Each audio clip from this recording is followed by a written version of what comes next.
ابن خلدون کی پہلی حیثیت ایک مورخ کی ہے۔ اس تحریر میں ہم نے ایک سے زیادہ مرتبہ اس کی تاریخ نویسی کا رشتہ مطالعہ قرآن کریم سے جوڑا ہے۔ قرآن کریم تاریخ نہیں، اس طرح اسے کسی علم کی کتاب قرار نہیں دیا جا سکتا۔ وہ تو کتاب ہدایت ہے جس کا مقصد انسان سازی ہے، مگر کتاب مقدس میں کتنے ہی علم و فنون کا سراغ ملتا ہے۔ اللہ تعالیٰ نے اپنی ہدایت کے قطعی مستند ہونے کے سلسلے میں نفس و آفاق کی شہادتیں پیش کی ہیں۔ اس کے ساتھ قرآن مجید نے اقوام گزشتہ، قوم نوح، عاد و ثمود، قوم لوط، بنی اسرائیل کی تاریخ و واقعات کی طرف اشارے کیے ہیں۔ یہ واقعات ہماری عبرت کے لیے پیش کیے گئے ہیں۔ اللہ تعالیٰ نے ایام اللہ اور ارض اللہ کی شہادت کے طور پر پیش کیا ہے۔ یہ زمان و مکان کی شہادتیں ہیں۔ ارض اللہ مکان ہے، ایام اللہ زمان ہے۔ انسانیت نے اپنا سارا سفر زمان و مکان میں طے کیا ہے۔ قرآن حکیم نے قصص کا لفظ واقعات اور حقائق کے لیے استعمال کیا ہے۔ اس کتاب عظیم نے انسان کے تصورات و نظریات کی دنیا ہی نہیں بدل دی، بلکہ الفاظ اصطلاحات کو عظیم ترین تصورات کا حامل بنا دیا۔ سورہ یوسف کو احسن القصص قرار دیا۔ اب ذرا سورہ یوسف کی موضوعات پہ غور کیجیے تو قصص کے معنی روشن ہو جائیں گے۔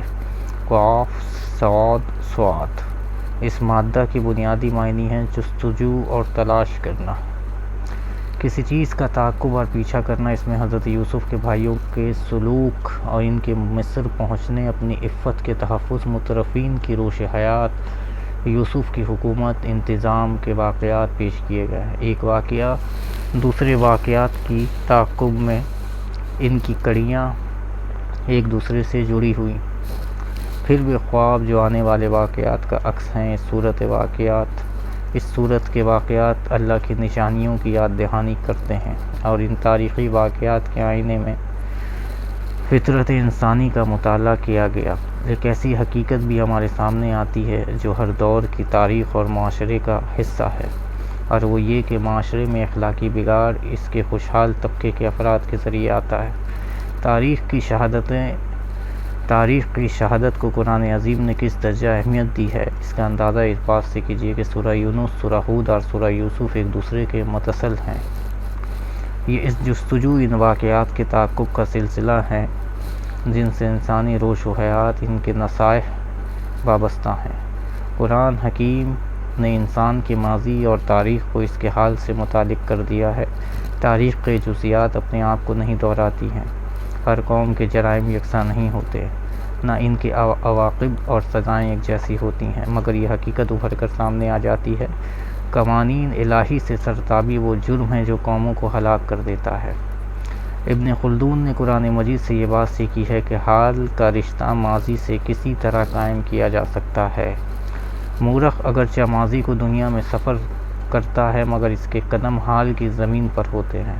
حال اس کا مقام تناظر ہے جہاں سے وہ ماضی کی طرف مڑ کر دیکھتا ہے، اور ماضی کے آثار کے مطالعے سے مستقبل کے بارے میں حکم لگاتا ہے۔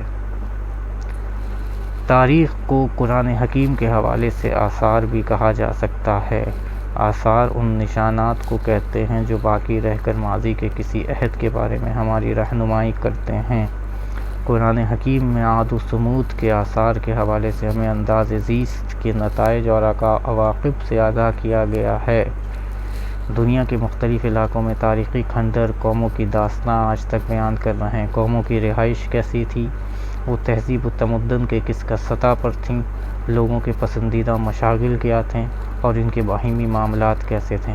قرآن حکیم نے تفصیلات سے گریز کرتے ہوئے ان باتوں کی طرف واضح اشارہ کیے ہیں کہ ابن خلدون کے مقدمے میں یہ سب باتیں شامل ہیں۔ وہ تاریخ کے بارے میں لکھتا ہے کہ یہ مفید اور اہم غرض و غایت کا فن ہے جو ہمیں گزری ہوئی قوموں کے اخلاقی احوال سے باخبر کرتا ہے۔ ابن خلدون کی طرز رہائش دہی و شہری آبادی کے مزاجوں کے تفاوت پر جو گفتگو کی ہے، اس پر قرآن حکیم کے اثرات واضح ہیں۔ قرآن حکیم نے ایک دو جملوں میں ان قوموں کے انداز و فکر اور ذہنیت کو پیش کر دیا۔ مثلاً عاد کے بارے میں ارشاد ہوا، پس عاد زمین میں حق کے بغیر کبر و غرور کرنے لگے اور کہنے لگے کہ کون ہم سے زیادہ قوت رکھنے والا ہے، اور پھر آج کے مکانوں اور محلات کا حوالہ بھی قرآن حکیم میں موجود ہے۔ ابن خلدون نے اپنے مطالعہ تاریخ قرآنی سے رہنمائی حاصل کی ہے۔ انہوں نے تاریخ کو مفید قرار دیا ہے کیونکہ اقوام گزشتہ کی تاریخ ہمیں بھی اپنے طرز و فکر و انداز و زندگی پر غور کرنے کی دعوت دیتی ہے۔ آثار و قصص کا حامل اور مدعو عبرت، یہی ابن خلدون کی تاریخ نویسی کا مدعا ہے۔ انہوں نے ماضی کا آئینہ خانہ اس لیے سجایا کہ ہم اس پر خد و خال کو دیکھیں۔ یہ نقطہ انہیں کتاب عظیم قرآن المجید سے حاصل ہوا ہے۔ قرآن اقوام گزشتہ کی رویداد میں ہماری کہانی پیش کرتا ہے۔ یہ وہ کتاب ہے جس میں ہمارا ذکر موجود ہے۔ ابن خلدون اور مغرب کے مفکرین کا اکثر موازنہ کیا جاتا ہے۔ ہم ان کے فلسفہ اجتماع پر نظر ڈالتے ہوئے اس سلسلے میں کچھ عرض کریں گے، مگر یہاں یہ عرض کرنا مناسب ہوگا کہ ابن خلدون نے ان معاملات پر وحی الہی، نبوت اور انبیاء کرام کے کردار اور حصے کو مناسب طور پر پیش کیا ہے۔ انسان کی حیات اجتماعیہ کی نقش گری وحی الہی کی روشنی میں ہوتی ہے۔ ابن خلدون نے قرآن حکیم کے تاریخی اشاروں کے ساتھ ساتھ مسلمان حکمرانوں اور فرما رواں خاندانوں کی تاریخ کے مطالعے سے اس نتیجے پر پہنچا کہ جن افراد اور خاندانوں نے حکمرانی کے اصول کتاب مقدس کی تعلیمات کے مطابق اخذ کیے، انہیں سرفرازی ملی۔ جنہوں نے ان تعلیمات کو نظر انداز کیا وہ پستہ ہوئے اور آنے والوں کے لیے نشان عبرت بن گئے۔ صحیح مسلم میں حضرت عمر ابن الخطاب سے یہ حدیث روایت کی گئی ہے کہ اللہ تعالیٰ بعض قوموں کو اس کتاب قرآن کی بدولت رفت اور بلند مقام عطا کرتا ہے اور بعض قوموں کو اس کی وجہ سے پست اور ذلیل کر دیتا ہے۔ ابن خلدون کا کارنامہ یہ ہے کہ اس نے ان تاریخ کو انسانی معاشرے کے متنوع صورتوں اور ارتقاء کے ساتھ ہم آہنگ کیا ہے، اور یوں اس نے تاریخ اور عمرانیات کو انسانی معاشرے کے مطالعے کے لیے ایک مرکز پر جمع کر دیا ہے۔ عمرانیات کی علمی بنیاد ڈالی، یہ قرآن مجید کی رہنمائی میں ممکن ہو سکا۔ مونٹگومری واٹ نے ایک اہم علمی نکتہ اٹھایا ہے۔ اس کا کہنا ہے کہ عربوں کے پاس قرآن و حدیث کے سوا کوئی اور علمی سرمایہ نہ تھا۔ سوال یہ ہے کہ قرآن و حدیث میں کون سی بات اور خصوصیت ہے جس نے عربوں کو یونان و روم کے علوم کا وارث بنا دیا اور ان میں صلاحیت اور لیاقت پیدا کر دی۔ انہوں نے ان علوم و فنون کی حفاظت کی، انہیں سمجھا، ان کا ترجمہ کیا۔ اس پر نہیں رک گئے بلکہ انہوں نے ان علوم و فنون پر تنقید کی اور کوئی ان کو نئی جہتوں اور ابقاء سے روشناس کرایا۔ ہم یہ بات عرض کر چکے ہیں کہ قرآن مجید کسی ایک علم یا فن کی کتاب نہیں بلکہ یہ انسان سازی کا نسخہ کیمیا ہے، اور ہر وہ علم جس کا تعلق انسان کی تعمیر، سیرت سازی، نفسیات اور فطرت سے ہے وہ قرآن حکیم کے دائرے میں شامل ہے۔ یوں فرد اور جماعت کا مطالعہ قرآن مجید کا بنیادی موضوع ہے۔ یہی موضوع عمرانیات کا ہے۔ فرق یہ ہے کہ قرآن خالق کائنات کا کلام ہے جو انسان اپنی تمام تخلیقات کے ظاہر و باطن اور جز و خلق سے آشنا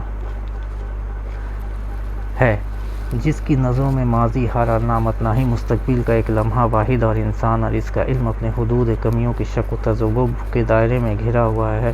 انسان جب علم الہی اور وحی الہی کو اپنا رہنما بناتا ہے، اس کی فکر اور نتائج اور فکر میں اثبات اور قیام کے پہلو پیدا ہوتے ہیں۔ عمرانیات انسانی معاشرے یا سماج کا علم ہے۔ یہ عمرانیات کا ایک قابل قبول اور عملی تعارف ہے۔ اس میں فرد اور اداروں کا مطالعہ کیا جاتا ہے، جیسے خاندان، انجمنیں، ادارے، اسکول، کام کرنے کی جگہیں، حکومت کے ادارے وغیرہ۔ اداروں کے ساتھ ساتھ افراد کی خواہش، ارادے، برتاؤ، تعامل اور ان باتوں کے محرکات۔ اس مطالعے کی ابتدا، نمود اور جھلک ہمیں افلاطون کی جمہوریہ، ارسطو کی سیاست اور تھیوساہیڈیڈس کی تحریروں میں ملتی ہے۔ عمرانیات کی پیش کردہ تعریف سے اس کے پھیلاؤ، اس کے مواد کے تنوع کا اندازہ ہو سکتا ہے۔ پھر مختلف عالم اپنے ذوق اور علمی مذاق کے مطابق مختلف پہلوؤں پر زور دے سکتے ہیں۔ معاشیات کا عالم سماج کے معاشی پہلو کو اہمیت دے گا۔ سیاسیات کا عالم سیاسی اداروں پر اپنی توجہ مرکوز رکھے گا۔ آج عمرانیات بہت منظم ہو چکی ہے۔ سماج مسائل پر ترتیب سے غور کیا جاتا ہے۔ اعداد و شمار کا استعمال سائنسی طور پر کیا جاتا ہے۔ معلومات کی زبرہ بندی کی جاتی ہے۔ یونانیوں کے ہاں خام مواد موجود تھا، مگر ترتیب اور تنظیم پہلی مرتبہ ابن خلدون کے ہاں نظر آتی ہے۔ ابن خلدون نے معاشرے کے مختلف پہلوؤں اور ان کے ربط کو قرآن مجید اور حدیث نبوی سے سیکھا۔ اول ابن خلدون اور ان اداروں کے مطالعے اور اجتماع کے وجود میں نبوت کے اثرات کا چندہ قائل نہیں تھا، اگرچہ وہ مذہب کو اہمیت کو مانتا تھا، لیکن بعد میں یہ حقیقت اس پر خوب واضح ہو گئی کہ حیوانی اجتماع جبلی طور پر وجود میں آتا ہے، لیکن انسانی معاشرے کے ارتقاء نبوت کی تعلیم کا کارہین منت ہے۔ اللہ اور انبیاء کرام کی تعلیمات سے معاشرے میں توازن اور اعتدال پیدا ہوتا ہے۔ بچوں کے حقوق و والدین کے فرائض کتاب و حدیث میں کتنی کثرت سے موجود ہیں۔ ابن خلدون نے مقدمے میں نسلی گروہوں کے مطالعے کی طرف توجہ دی ہے۔ قرآن و حدیث میں شعوب و قبائل تعارف کے لیے انہیں انسانی اخوت مساوات کے راستے میں حائل نہیں ہونا چاہیے۔ مقدمہ ابن خلدون میں شہروں اور دیہاتوں کی آباد کاری، غربت اور عمارت اخلاق پر آب و ہوا کے اثرات کو پیش کیا گیا ہے۔ معاشرے کی بنیادی صورتوں کے بعد ابن خلدون نے اقتدار، بادشاہت اور خلافت کے مسائل پر فرق غور کیا ہے۔ وہ بیعت کو ایک سیاسی اصطلاح کے طور پر استعمال کرتا ہے جس کی ضرورت اور اہمیت سے آج بھی انکار نہیں کیا جا سکتا۔ بیعت اظہار وفاداری کا نام ہے۔ ابن خلدون نے معاشی پہلوؤں اور انسان کے پیشوں کے بارے میں بصیرت و افروز و نکات پیش کیے ہیں۔